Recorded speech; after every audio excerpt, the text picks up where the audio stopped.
এটা বেছেন কতদিন আপনি? আওয়ামী লীগ দেখলাম, বিএনপি দেখলাম, অথচ আমার জন্য কেউ তো চেষ্টা করে না ভাই। সবাই আসে ভোটটা নিতে, তখন মা শোনা কত কিছু করে। একটা অসল মানুষ, আপনি আমার এই জায়গাটা দেখলি কতদিন আমি কি করে চলি। আমার একটা মার একটা অপারেশনে ছিল ভাই, জলের নারী কাটতেছে, বাথরুমের গাছটা কাটিয়ে দিচ্ছে।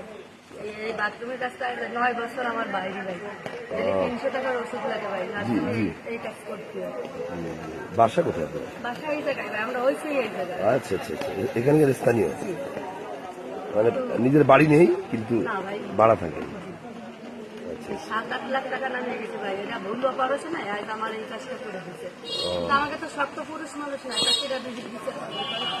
এই আওয়ামী লীগ আসে দেখবানি, এই বিএনপি এসে দেখবানি, কিন্তু কেউই দেখে না ভাই।